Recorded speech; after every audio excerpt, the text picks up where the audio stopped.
Rifftrax. I don't have a click tracks, better riffs I'm missing. Why you always gotta pick Rifftrax? Rifftrax picks on the tracks we're ripping. It's your lucky day, it's time for Rifftrax. Hello, I'm Faith, and welcome to Faith's Take, where I talk about anything and everything that I find interesting. And welcome to episode 7 of my series, Every Rifftrax Short Reviewed, where I take 5 Rifftrax shorts in chronological order, review them and give them a rating between 1 and 5, with the points being good, great, awesome, fantastic, and spectacular, since I don't believe a bad Rifftrax short exists. I want to apologize for, I believe, the second week in a row of getting this video up about a day later than I like to. I like to try to get them up by Tuesday nights. But this week I had some computer trouble on Monday night, but I got that all figured out, all taken care of, so it should be smooth sailing from here, but I want to apologize. I shouldn't give an exact date. It's like the goal is Tuesday. But for those that want to keep up on if things are going to be later, if you're like, oh, I wonder where the video is this week, if you follow me on Twitter, or at least just check it, whatever, I do tweet about that, and I'll say, it won't be up until tomorrow, or whatever, or, I'm busy this weekend, I'll try to get it up by X day. So just in case, if you're ever wondering why a video isn't up, just check over there. I'll leave the link in the description, because that's where I'll post about that stuff. But anyway, let's finally dive right into this, episode 7 of Every Rifftrax Short Reviewed. Number 31, Playing Together, from February 27th, 2009. He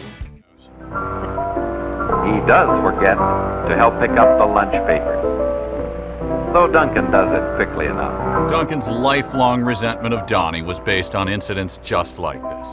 Here we see two brothers who, based on the title of this short, you'd think we'd see playing together for an entire afternoon. But instead, they'd rather go to a playground and just watch the other kids play, and then head to a pool to do the same thing and watch, and I quote here, a special event. Ah, playgrounds, hosting cheap families' birthday parties for over 50 years. A rogue silent movie star had been following Donnie and Duncan around all summer. Thought it was constitutionally guaranteed that we wouldn't have to watch swimming more than once every 4 years. And it's hard for Donnie not to run to join the crowd. Donnie enjoyed letting a mob mentality take over his own conscience. A comedy team. This is a special event.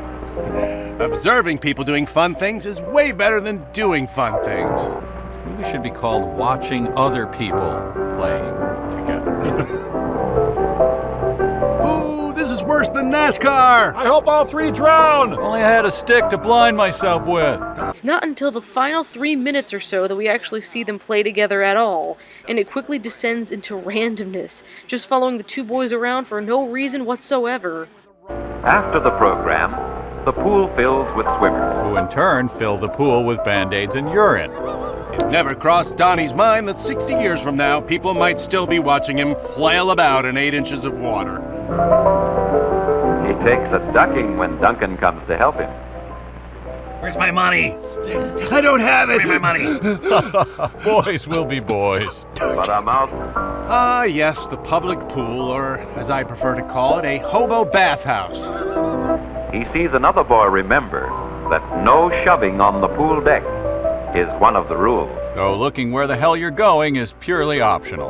Good sportsmanship makes any play more fun. Does not apply to the plays of Eugene O'Neill or Seussical.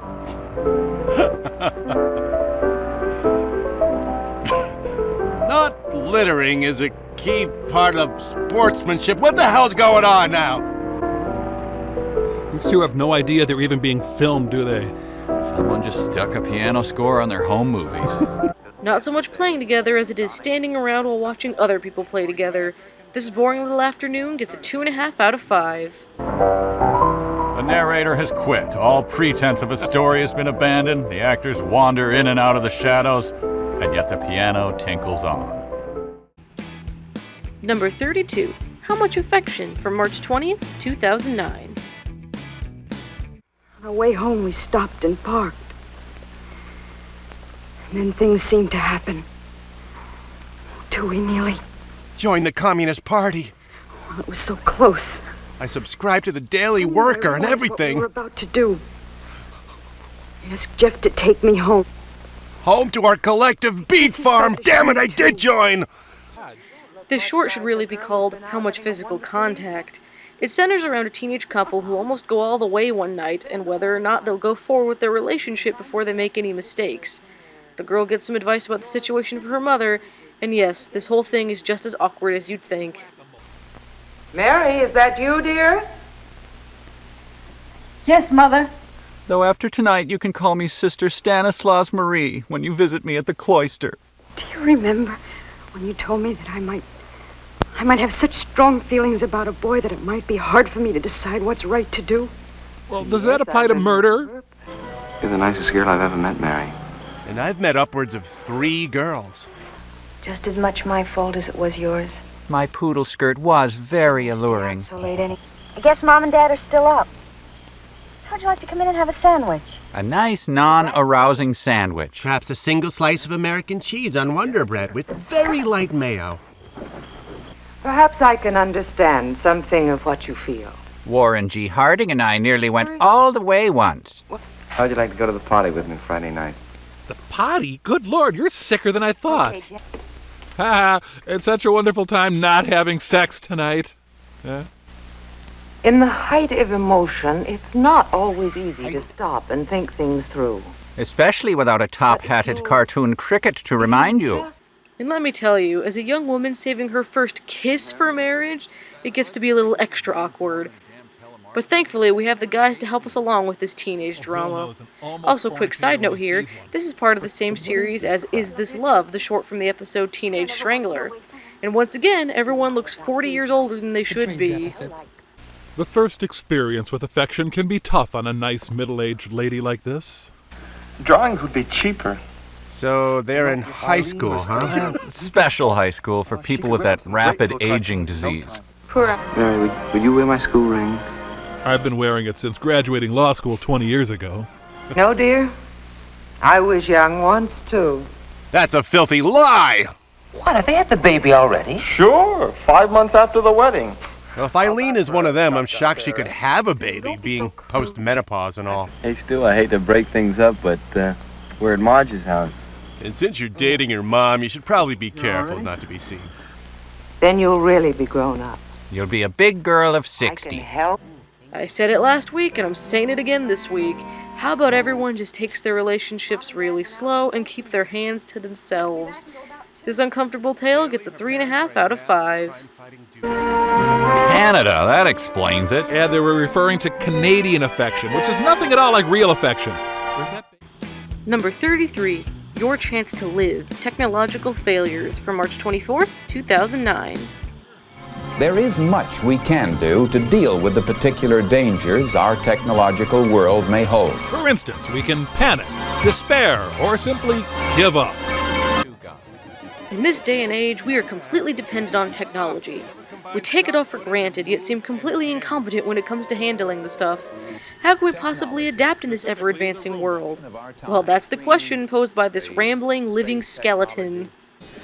Yeah, the devil got a hold of Dick Cavett. For we have become a people, indeed a whole world, Verily a dependent populace upon of the persons. technology, the enormous, sophisticated, complex technology that we have They created. just found a guy talking to himself and filmed him, Despite didn't our- they? Watching machines break down in old-time movies always seems to tickle us. Watching people burn and die, it just gives me the giggles. We'd rather... Well, that just hollows my eye sockets. Perhaps you've read or heard about the pioneer days. Technology didn't present many problems then. Oh, dysentery more than made up for it. From time to time we know that our cars may not work.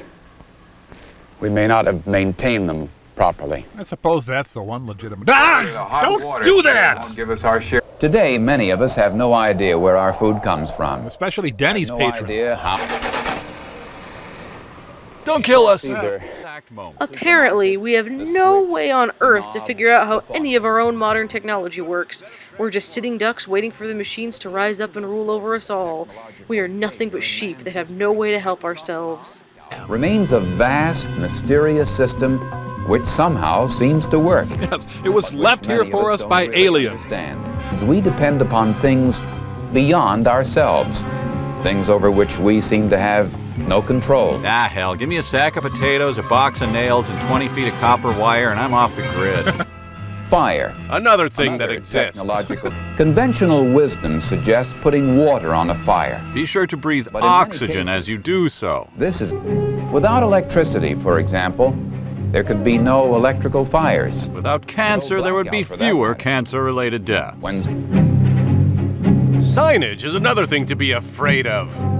With the special problems technology presents. Remember, none of this has anything to do with anything. Contrary to the popular notion that people panic during emergencies, the simple fact is they don't. Well, I did. It vividly demonstrates how technology has dwarfed most individuals. And how inevitable the robot apocalypse has become. Basic is that our advanced and advancing technology can be evil, presenting new and exciting possibilities which can be of enormous benefit to man. He wanted to say evil.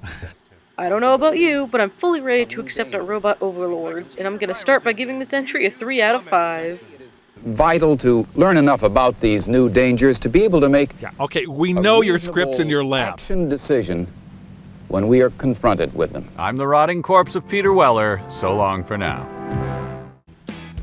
Number 34, Understanding Your Ideals, from March 28th, 2009. Men with clear ideals have looked at prairies and transformed them into great cities. Or failed and made Sioux Falls. Here we go again with yet another weird teenager in a coronet short. Now this is a short all about a dorky kid wanting to be popular. However, this kid is obviously unpopular not because he's dorky, but because he's actually a terrible human being. I'll bet Ed Anderson's proud of his folks. Aw, but he'd never date I me. wish I had his popularity. If people'd only crowd around me like that. And not just to pants me. Good old mother and Dad. Now, if Dad keeps his promise about letting me have the car tonight. Maybe I'll untie them. Oh, but June knows how to dress. Larry Wachowski. Not the best-looking girl in town, but, well, everybody likes her. And going around with her is bound to make me popular, too. With that small subgroup that likes ugly chicks. Oh, Jeff, Grandma fell and hurt herself. Now we'll have to go and stay with her a few days. Are you ready, Mother? Here I am, ready to go. Well, Dad, you promised that I could have the car. Don't you see? I'm the center of the universe. Boy, with this new sport coat and June. And my John Wayne inflections. Party. Maybe if I kept his photo there and I tried to imitate him, well, then I'd be popular, too. Hey, I could stalk him. You'll have to use the bus tonight. It'll take a couple of hours to drive down. Dad won't be back in time. Dad, you're not going back on the promise, are you? Can't you let Grandma die? They just don't want me to be popular, that's all. Right, they pushed Grandma down and broke her hip to hurt you. How can you take... Too bad when it seems your parents let you down. Interfere with an ideal. By caring for the elderly. What about? You didn't go to the party? Grandma's last act was to write you out of her will, by the way. Mother sent me up No here to joke, kill this has got to be the most unlikable character we've come across so far in this entire series. His father gets home and tells him how we need to have clear ideals. You'd think the lesson the kid would get out of all this would be along the lines of, popularity doesn't matter, life's about being a good person. But no, the kid just wonders how good ideals can make him popular. You see what happens when we have ideals that aren't clear and sound? Like wanting your son to call you Führer? Well, if you can't be popular with the right clothes and a car, how can you be popular? Misspelled tattoos, son. I've always looked on keeping promises as a sort of... Think about some other ideals. Some big ideals that all men share. Like considering smothering Grandma, but not going through with it. You might say our ideals are like headlights. They're a bit dim. They light. Such as freedom of speech. Freedom of pant choice. Freedom of the press. The freedom bra. Freedom of religion. Even Buddhism? Even these may need to be clearer. For instance, screw Buddhism. I've got to be clear about it. I've got to figure it out. A cardigan, that's what I need. Now I'm beginning to understand. To be popular, I've got to have ideals like honesty and good sportsmanship and sincerity and loyalty. Spine and a pear. As far as I'm concerned, this kid can go jump off a bridge. But thanks to Mike, Kevin, and Bill, this short gets itself a 3.5 out of 5. Can you depend on your ideals for the road that lies ahead? Well, don't turn the headlights back on! My hair is on fire! Oh, the glass! Number 35, As We Like It, from April 1st, 2009. Beer. Oh, baby. Sparkling. Golden. Pure. Refreshing. Can you marry beer? Old. Beer. Beer, beer, beer, beer, beer. If beer is how you like it, you better have some on hand when watching this one, since that's all this short is about. Yes, the fine beer and ale we enjoy. Oh, I just love to suck back a Colt 45, don't you, dear? Oh, I certainly do, honey. Cheers. They are as... The ancient Babylonians were probably the first to brew beer. He also invented the beer bong, apparently. The brewing industry is proud of its contributions to America in fine malt beverages, employment, raw materials. Beer for president. Change you can drink. The Anglo-Saxon monks are credited with the development of many brewing formulas. To glorify God, of course. Well-established modern breweries in operation today represent an investment of more than $2 billion in buildings and equipment. So drink up, you ingrates. Today's taverns, though much more modern, strive to live up to the reputation established by the famous places of the past. That's why they resemble bathrooms at train stations. If you don't like beer, this short is determined to convince you that it's the best thing ever. In fact, did you know beer is actually good for you? Why, it even has food value! I have no idea what that means, but this narrator certainly thinks it's important. Beverages high in food value. And fortified with mega nutrients. Over 1 billion gallons of immaculately pure beer and ale. And an equal supply of filthy beer. Bottles. Beer, safer than food. The brewing, its owner, Bob McDowey. American. A good beer-fearing American. He is serving it at the right temperature, whether it be in bottles or on draft. Always serve half foam. Sell the breweries more than 1 billion pounds of farm products worth $250 million. Yeah, can we skip the lecture and hit the beer garden, please?